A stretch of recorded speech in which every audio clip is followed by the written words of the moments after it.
कि आज इस मंच पर नेताजी लोग उपस्थित हैं। हमको जिनके आदर्शों पर चलना है, जहां तक मैं कहूं तो साक्षात वो भी लोग उपस्थित हैं। एक तरफ छत्रपति शिवाजी महाराज की फोटो की मूर्ति, तो दूसरी तरफ चक्रवर्ती सम्राट राष्ट्रवीर राजभर महाराजा सुहेलदेव राजभर जी की फोटो। हमको आपको जानना पड़ेगा, क्योंकि कहा जाता है कि जो समाज अपना इतिहास नहीं जानता, अपने बड़े बुजुर्गों की कदर नहीं करता, वह समाज इस देश में कभी तरक्की नहीं कर सकता।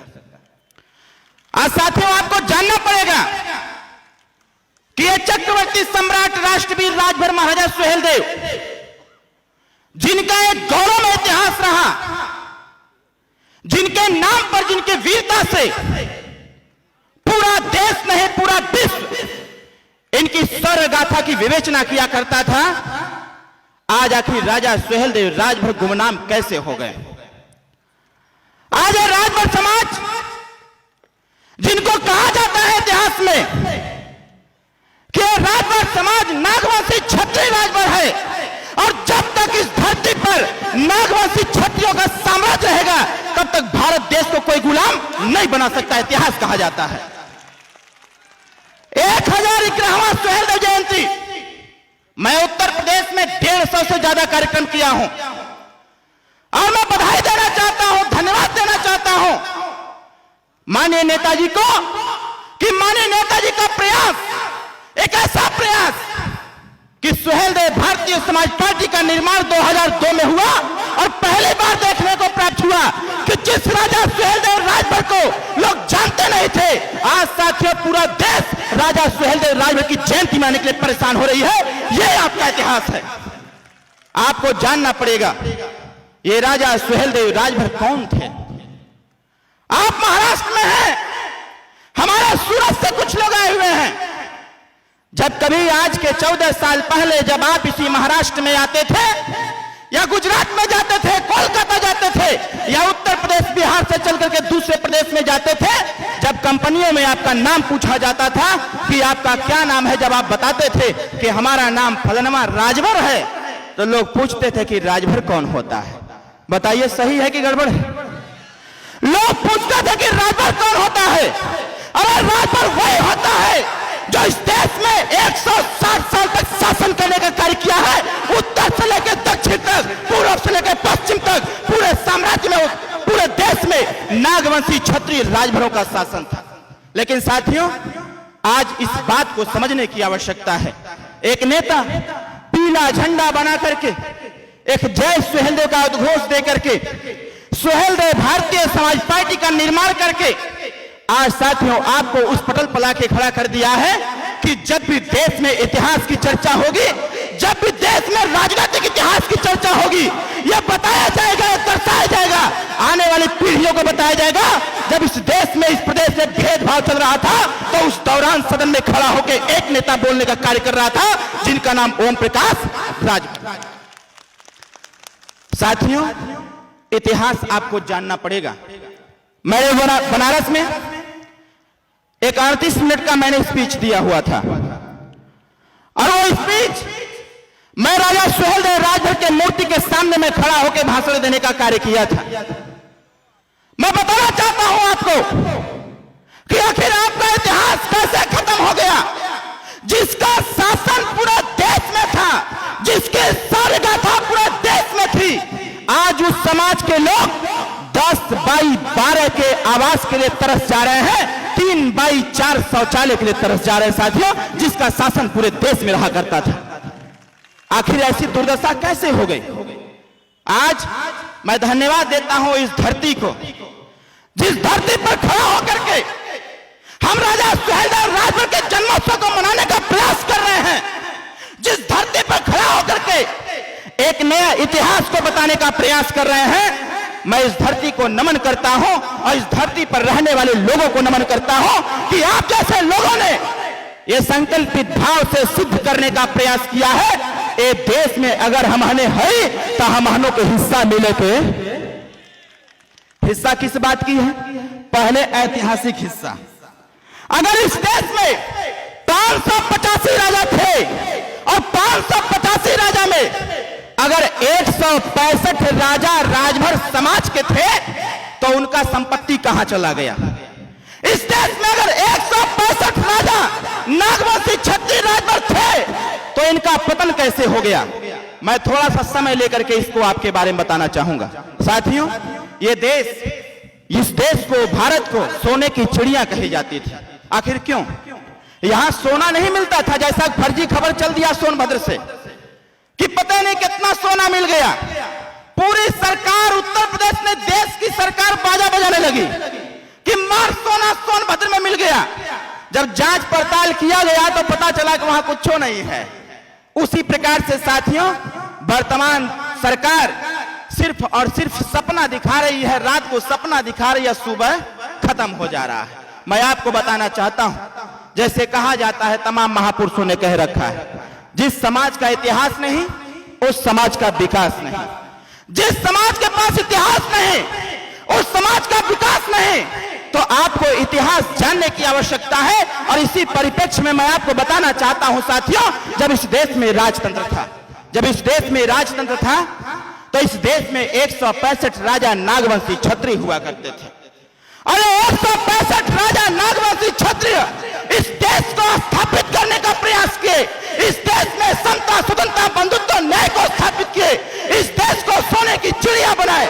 इसलिए बनाया गया क्योंकि भारत देश में हिंदू, मुस्लिम, सिख, ईसाई, जैन, पारसी इस देश में जो भी प्रवेश किया वो लोग भाई भाई की तरह रहा करते थे। इस देश में हिंदू, मुस्लिम ये सब छोड़ करके यहाँ धर्म को स्थापित किया जाता था कि भारत देश में रहने वाले लोग, हम सब लोग भाई भाई हैं, एक साथ मिल करके रहा जाएगा। और साथियों, स्थिति क्या होता है? इस देश में एक ऐसा व्यक्ति प्रवेश करता है विदेश से, एक ऐसा व्यक्ति प्रवेश करता है विदेश से, वो आता है विदेश से, भारत देश में प्रवेश करता है। उसको अपने शक्ति पर अभिमान हो जाता है, उसको घमंड हो जाता है कि हमारे पास प्रचंड सेना है। और वो रात को सपना देखता है कि पूरे भारत को हम कब्जा कर लिए हैं। और उसी सपने को साकार करने के लिए व्यक्ति निकल पड़ता है। और जब व्यक्ति निकलता है तो देवताओं द्वारा स्थापित किया गया सोमनाथ मंदिर सबसे पहले भारत देश में प्रवेश करके सोमनाथ मंदिर को तोड़ने का प्रयास करता है। और साथियों, जब सोमनाथ मंदिर को तोड़ता है तो उसको अपने शक्ति पर और घमंड हो जाता है।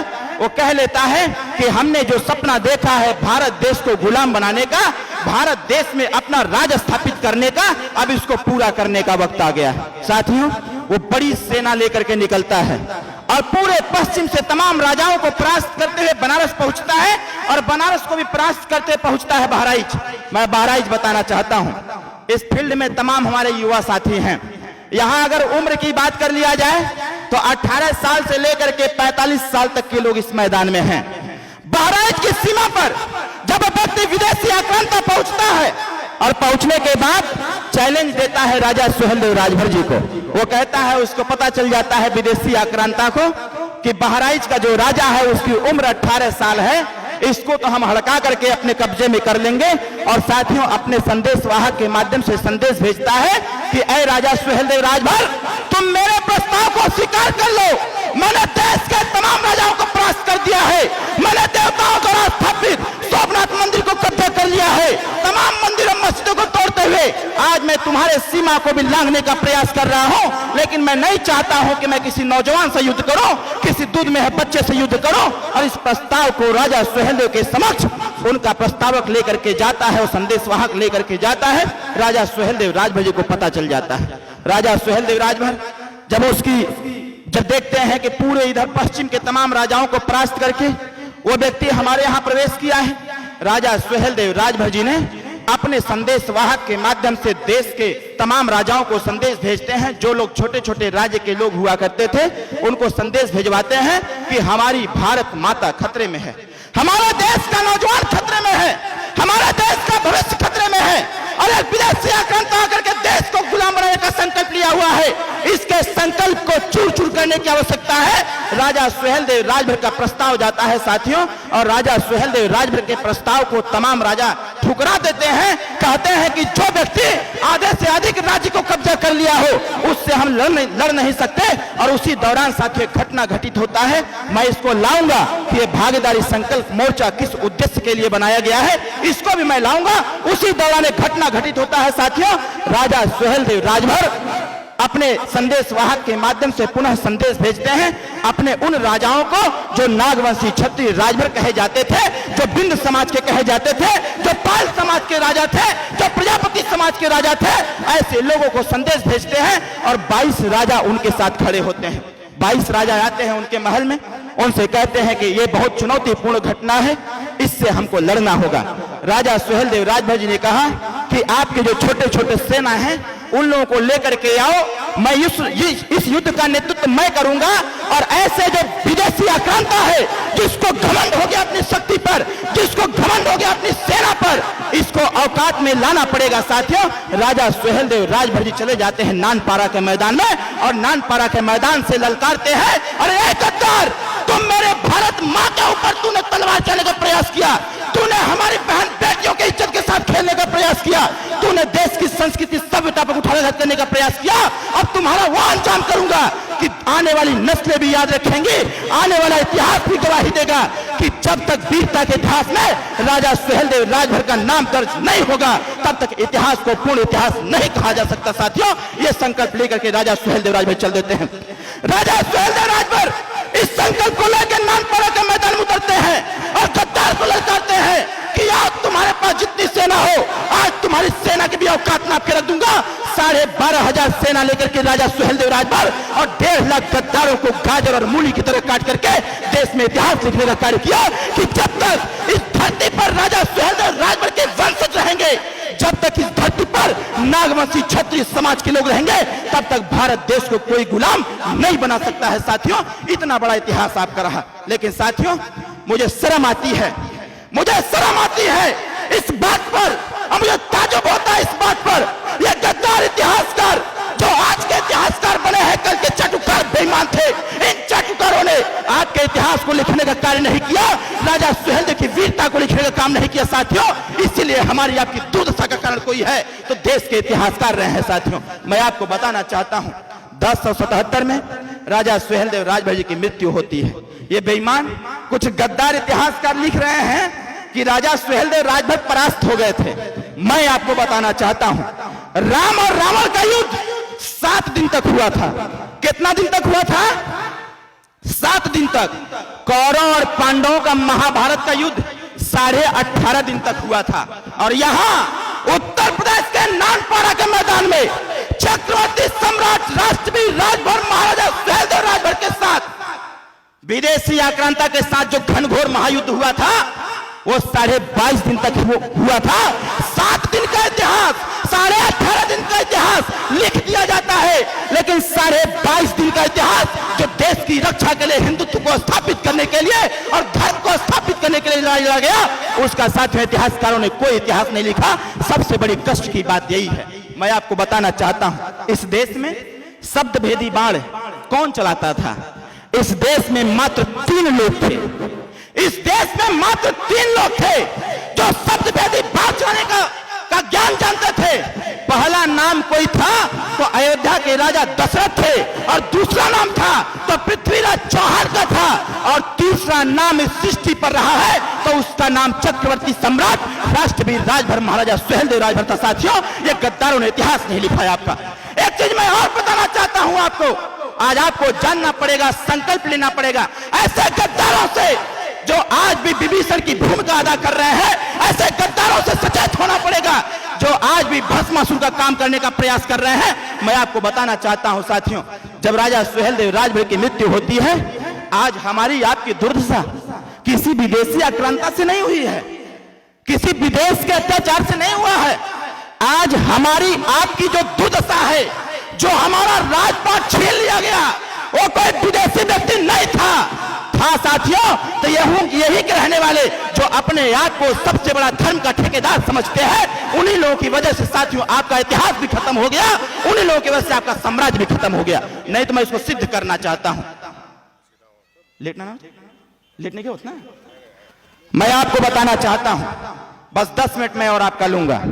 10 मिनट में मैं उन सारी चीजों को स्पष्ट कर दूंगा कि आखिर इस मंच पर बैठा वो शख्स जिसके साथ शंकर भगवान भी हैं और ओम का उच्चारण करने वाला पूरा यूनिवर्स भी साथ में है साथियों, वो व्यक्ति यहाँ पर बैठा हुआ है। मैं लाऊंगा उस चीज को कि यहाँ पर बैठा हुआ व्यक्ति कौन है जिसको लोग बहुत हल्के में लेने का प्रयास करते हैं। मैं इतिहास के साथ अपने नेता श्री ओम प्रकाश राजभर के इतिहास को जोड़ने का प्रयास करूंगा। और कहा जाता है अगर रात हुआ है तो दिन भी होना लाजमी है और दिन हुआ है तो रात भी होना लाजमी है। उसी प्रकार से अगर हमारा इतिहास था, इतिहास लोगों ने खत्म किया, तो इतिहास को बनाना भी लाजमी करना पड़ेगा और इतिहास को दोबारा रिपीट करना पड़ेगा। साथियों, जब राजा सुहेलदेव राजभर की मृत्यु होती है, बड़े कुशल से सब कुछ चलता रहता है। युद्ध के ही दौरान राजा सुहेलदेव राजभर अपने 22 राजाओं के साथ और 165 नागवंशी राजभर राजा थे, उनके सैनिकों के साथ एक संकल्प लिया करते थे। संकल्प क्या लेते थे?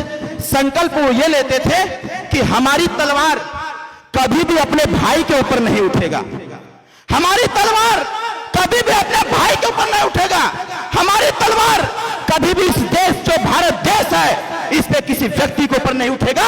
नागवंशी क्षत्रियों की तलवार तब चमकनी चाहिए जब ये पता चल जाए कि हमारा भारत देश खतरे में है, हमारे देश की संस्कृति सभ्यता खतरे में है। साथ में ये संकल्प राजा सुहेलदेव राजभर ने दिलवाया था। मैं आपको बताना चाहता हूं, उसी दौरान एक घटना घटित होता है। यही के इसी देश के कुछ ऐसे गद्दार राजा थे जिनको यह पता चल गया था कि नागवंशी क्षत्रियों का शासन धीरे धीरे बढ़ता चला जा रहा है, उनको ये पच नहीं रहा था और यहीं के लोगों ने योजना बनाया कि जब तक इस सृष्टि से नागवंशी क्षत्रिय राजभर का पतन नहीं होगा, जब तक इनका नामो निशान नहीं खत्म होगा, तब तक भारत देश पर कोई दूसरा राज नहीं कर सकता है। साथियों, इसी संकल्प को लेकर के यहीं के राजाओं ने साथियों आपको परेशान करने का प्रयास किया और एक आदेश जारी करवाया। ये नागवंशी क्षत्रिय पूरे भारत में कहीं मिल जाए, आदेश दिया गया यहाँ के राजाओं के द्वारा कि अगर इनके साम्राज्य को कब्जा करना होगा तो यहाँ के राजाओं ने आदेश जारी कर दिया कि नागवंशी क्षत्रिय पूरे देश में कहीं भी मिल जाए तो जो व्यक्ति जितना गर्दन काट करके लेकर के मेरे पास आएगा उसको उतना बड़ा इनाम दिया जाएगा। कहने का मतलब है साथियों, आपको खत्म करने के लिए, आपको बर्बाद करने के लिए यहाँ के राजाओं ने षड्यंत्र रचा और स्थितियां ऐसी हो गई कि धीरे धीरे करके साथियों हम लोग अपने साम्राज्य को त्याग दिए, क्योंकि हमने संकल्प लिया था कि तलवार नहीं उठाऊंगा और यहाँ के राजाओं ने हमको धीरे धीरे खदेड़ने का प्रयास किए। हम लोग अपना साम्राज्य छोड़ के जंगल में चले गए, जंगल से पहाड़ों में चले गए और पहाड़ों के बाद जो भी हिम्मत से और अपने गट्स के साथ उन लोगों से चुनौती को स्वीकार करते रहे, वही साथियों इस सृष्टि पर अगर राजभर कहने का हकदार कोई है तो वो राजभर समाज के लोग हैं जो अपने नाम के आगे राजभर शब्द जोड़ते हैं, वही इस देश के सबसे बड़े वीर सपूत हैं। साथियों, इतिहास को दोहरा रहा है। आज आपके नेता, हमारे नेता उत्तर प्रदेश में एक देश की राजनीति में भूचाल लाने के लिए जिस प्रकार से राजा सुहेलदेव राजभर जी ने 22 राजाओं का साथ लिया था, 22 राजाओं का संकल्प लिया था, उसी प्रकार से आपके नेता ने एक संकल्प लिया है कि जो लोग हम जैसे लोगों को बर्बाद करने का प्रयास किए, आने वाले समयों में ऐसे विभीषण का खात्मा होना चाहिए और ऐसे भस्मासुर का खात्मा होना चाहिए। जब तक ऐसे गद्दारों को आप खदेड़ेंगे नहीं, तब तक साथियों आपका इतिहास बनने वाला नहीं है। मैं ज्यादा कुछ नहीं कहते हुए हमारे बीच में माननीय नेताजी उपस्थित हैं, हम अपनी बात को यहीं समाप्त करता हूं। जय सुहेलदेव, जय भारत, जय भारतीय समाज पार्टी।